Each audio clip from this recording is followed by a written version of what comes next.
This is the Durable Dad Podcast. I'm your host, Tommy Geary. This show is going to give you the skills and tools you need to be a rock-solid man for your work, your community, and most importantly, your family. All right, what's up? Episode number 93. We are sitting in our bedroom right now, me and Brenda. There is a spring break party going on downstairs thrown by our 7-year-old. And we came up here and we're recording. Usually Brenda is helping with the outline, organizing, brainstorming, ideating with me on all these podcasts that you hear. So she's always behind the scenes helping out. And this time, instead of just co-creating it, we're going to co-record it. Yes. Say hi, Brenda. Hello. Yeah, we're doing that because I wrote this outline and Tommy said, I feel like this was a woman who wanted to come on and what did you say?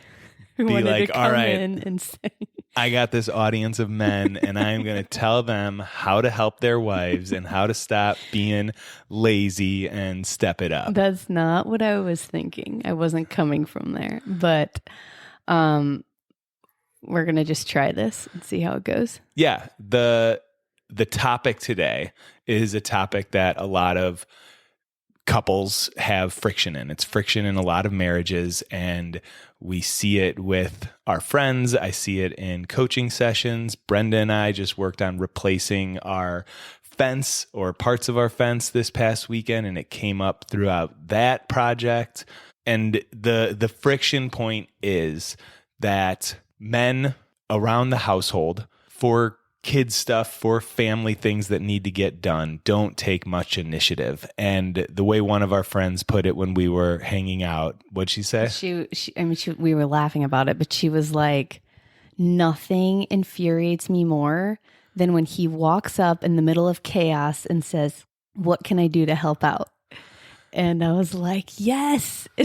I always say, because you used to do it more than you do now, but I would always say, I just need you to think. Just think what needs to happen. So that question, what can I do to help out? We feel like it actually, Tommy and I were talking, we feel like it actually adds stress in the heat of the moment. I feel like sometimes your brain can turn off and you're just like, just tell me what to do. And that is, I need your brain to stay on. Yeah. And I think we're going to do some generalizing here, yes, men yes. and women generalizing. I think I'm actually lucky. I think you are one person who helps out more than most men, or from what I've heard. Yeah. I appreciate it. Yeah. Thank you for saying that. And it's taken some work, some conversations from between us to me step it up. And, just to highlight it, I have one client that has this issue with his wife. He does a lot of the kids' planning on top of a lot of stuff, and him and his wife have to communicate with her taking a little more initiative. She has a big job, so does he. But one of the clients I was just talking about, he said his wife told him the other day that she feels like she just has a massive family to-do list that just keeps growing and growing and growing. And I think that's what it is. It's a family to-do list. And when we started to talk about this, we were going to say, okay, let's call this episode How to Take Something Off Your Wife's Plate. But it's not her plate that we're taking it off of. Yes. We were saying that it's our plate. Well, actually, this was, you tried to take something off of our plate by ordering these swimmies that we need to go to Mexico. And you ordered like a dumb set of swimmies. And I was like, why did you get those? And you were like, I don't know. I hate shopping on Amazon. And it was kind of clear to both of us that you kind of half-assed it a little bit. And you were just like, I just want to get this done. I don't know what I'm doing. Click. Right. And so now we fly out on Wednesday and it's like, well, these are the pair we're rolling with. And you said, I'm just trying to take something off of your plate. And I was like, but it's not my plate. It's our plate. Right. Yeah. It was a family thing that needed to get done for our kids. And I tried to take the initiative. And so this is something else we're going to talk about in a little bit, but there also needs to be a little bit of letting go from the wife's side. Right. So we talked about the swimmies for a few minutes. We're like, this is a waste of time. And I was like, who cares? They're fine. And Yeah. you're saying like, let it go. These It's fine. swimmies will work. They'll be fine. I also understand that I bought new and improved swimmies That- that are probably over-engineered. Okay. Okay. Perfect. And I hate shopping on Amazon, but maybe that's a whole nother episode. Well, why don't you deliver the outline and then So, I'll yes. chime in if it's helpful. Otherwise, I'm going to kind of stay quiet. Okay. I think we're on to something though. All right. So this area of tension in a lot of relationships, this is what you are going to do to start tackling it and coming together onto the same team. The first thing that you're going to do as a man is to take on a co-CEO role in the household. So a CEO is strategic, a CEO thinks ahead, a CEO leads, and what normally happens in a relationship is that there is a family running and all the things that have to get done, whether it's getting ready for vacations or it's getting ready for the spring lineup of sports that you need to sign up for and get ahead of and plan, driving, all the things that happen in a family. Typically, what we see is that the man acts more like an employee than a CEO. Kind of waits around to take orders. And when he takes orders, he usually can go and execute the task, but he's not thinking ahead. He's not strategizing. And that's what puts a lot more stress on the wife, having to think ahead. So becoming the CEO, you're going to get a little more strategic. Yeah. And I'll add, so one thing that I used to say all the time when we were like running around, things feel busy, and you would say, what can I do to help? And I would say, imagine that you're a single dad. What would you be doing right now? And then it felt like then you would start to look around and make some decisions on your own instead of me having to think for both of us. Like if I weren't even in the picture, how would you handle this situation? Yeah. And you seem to step up after I would say that. Yeah, I think after you said it a few times and we talked out of the heat of the moment, like if it was in the middle of the moment and you said, imagine that you were a single dad, like what would you do if you were a single dad? I probably would take offense to that at first. Like, oh, I came over here asking how I could help, like arms open, ready to go, and she makes a crack at me and a jab at me like that. Yeah. I'm curious, so why does that feel like a crack at you? Well, I think it feels like a jab because, hey, I'm coming here, I'm trying to help. And then what I want to hear from you is, oh, awesome. Can you do this, this, and this? And then I get to go and I get to be a help. Like that was my expectation coming into saying, how can I help? And getting fired back with, you can do something else. Like how you can help is think about being a single dad. And now all of a sudden I have to think strategically, and my brain doesn't go to how helpful that question or perspective might be. It goes to, oh, she doesn't think I'm doing a good enough job. I'm not helping enough. Yeah, you were looking for like a thank you, like a grateful, like thank you, and you can do this and this and this. Yep. Wow. I can't believe you're such an amazing husband to come ask how you can help me right now.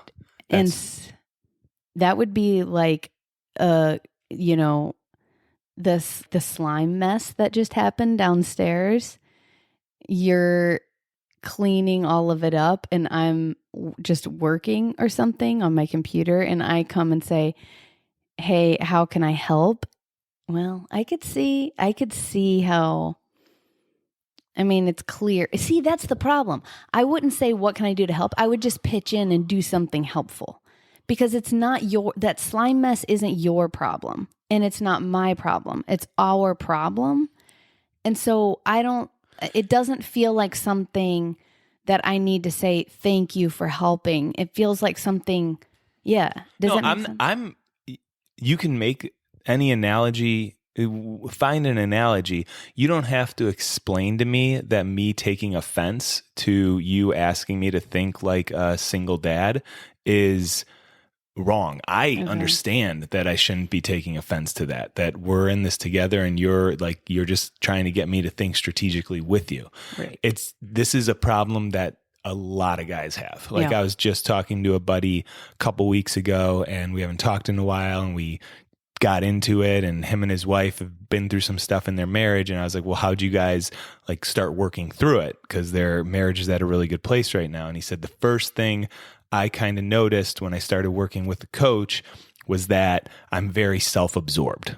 We think everything is about us, but it's all these things going on in the household. I ask you how I can help. And as soon as you say to look at a different perspective, I take it personally. It's that self-absorption that gets in the way of communication.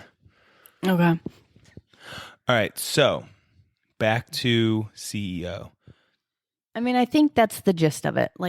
Think about yourself. I know in businesses, you don't want a shared CEO role. That's not such a good idea. But in families, that's pretty much what's going on. Unless you guys have, a prior agreement that this is her show and this is your show and it's super clear. But a lot of relationships don't have that. Yeah, that's where you want to get to, that tasks are super clear. Right. Which we'll get there. You pulled up this quote from the book Fair Play that a lot of relationship parenting coaches talk about. And it's a pretty popular book by Eve Rodsky. And one of the quotes was, almost every man interviewed in connection with this project said nagging is what they hate most about being married. But they also admit that they wait for their wives to tell them what to do at home. So all the guys that were involved in the project admitted that what drives them the most crazy is all the nagging. Those same guys admitted that I wait for my wife to tell me what to do. Which is so interesting. No, it's really interesting because if a lot of guys are saying that their wife nags and is barking orders all the time, you got to take a look in the mirror and see if you're actually being proactive and helping with things. Boom. And I think that's the role of a CEO. A CEO is proactive. An employee, well, not all employees, but a good employee even is proactive. Yeah. And then the feeling of a reactive employee where you just want that person to just think. So I think that's the message. Yeah, I think a lot of women will say, I don't need another kid in the house. I need someone that's going to help and be another adult. And so proactive is definitely the word here. I think a lot of guys will say, okay, but if I take a task on, I'm not going to do it to the way she would do it in her standards. And then she has to go and do it anyway or comments on how I do it. So that's one reason why I don't take on tasks. And and there's one other thing that guys will say, because someone just said it to me yesterday in a coaching session, was if I'm not excited about the task, I kind of ignore it and put it off. Yeah. So I want to get back to that first one, but that's a really good note because the big thing is nobody's excited about these tasks. Yeah. Every CEO has shit parts of their job that they have to do. And you were like, I hate shopping on Amazon. And I was like, I hate shopping on Amazon. Nobody likes it. And it just has to get done. Yeah. And I was thinking about that mindset shift. It's almost like just catch yourself if you're saying I have to. If you're like, this is a grueling task. If you catch yourself saying I need to do this, I have to do this, then you're not making it exciting for yourself. And it doesn't have to be exciting, but it's more like I want to. I want my kid to learn how to swim, so I'm going to take the steps and get her into swimming lessons. Yeah, for sure. If you catch yourself thinking I need to, I have to, you're going to have more of a dread. Yeah. Okay. So that's I think how you take on that second point of I ignore things I'm not interested in. But the first one about the wife, like we're generalizing here that of course sometimes roles are switched. Sometimes the man is the one who's running everything and the wife isn't stepping up around home. But oftentimes we're finding in relationships, it's the wife is running the show and could use a little more thought from the husband. And a big part of that is that the wife needs to like let it go. Not care, but understand that that task is off of her plate beginning to end. And one important thing with that is that she can trust that the guy is not, like I said earlier, not going to half-ass it. He's got it. He's going to take as good of care of this job as I would if I were doing it. But that doesn't mean that it's going to be the same result. Exactly. So as good of a job for one person isn't the same as good of a job for another person. But if you are going to take a responsibility for the family off of your wife's plate, you want to have all intentions to try your best. Not try your best, own it. Like this is yours. I tried to own the swimmy thing and it didn't work out. You're shaking your head like I didn't try to own it. I don't feel like you tried to own it. I feel like you went into it like, I'm not good at this. That is not how a CEO operates. A CEO is like, all right, what's the best way? This one looks really comfortable. This one looks like she's going to hate it. I'm going to keep whining about this. I hate Amazon. And whether it's me shopping for me or the kids or whatever, I screw up Amazon all the time. And I'm just saying that as like a side note. We don't have to get into the swimmies anymore. So another good example that we ran into with a couple was the husband took on the laundry. And it was an exercise in letting go for the wife because the husband had no system.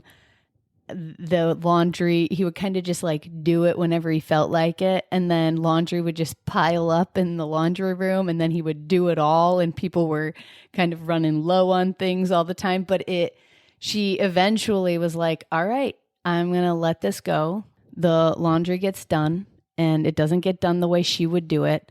But if you're going to let him own it, you have to let him own it all the way. Yeah. Yeah. And if you're not letting him own it all the way, then it's still on your mind and you're still stressing about it.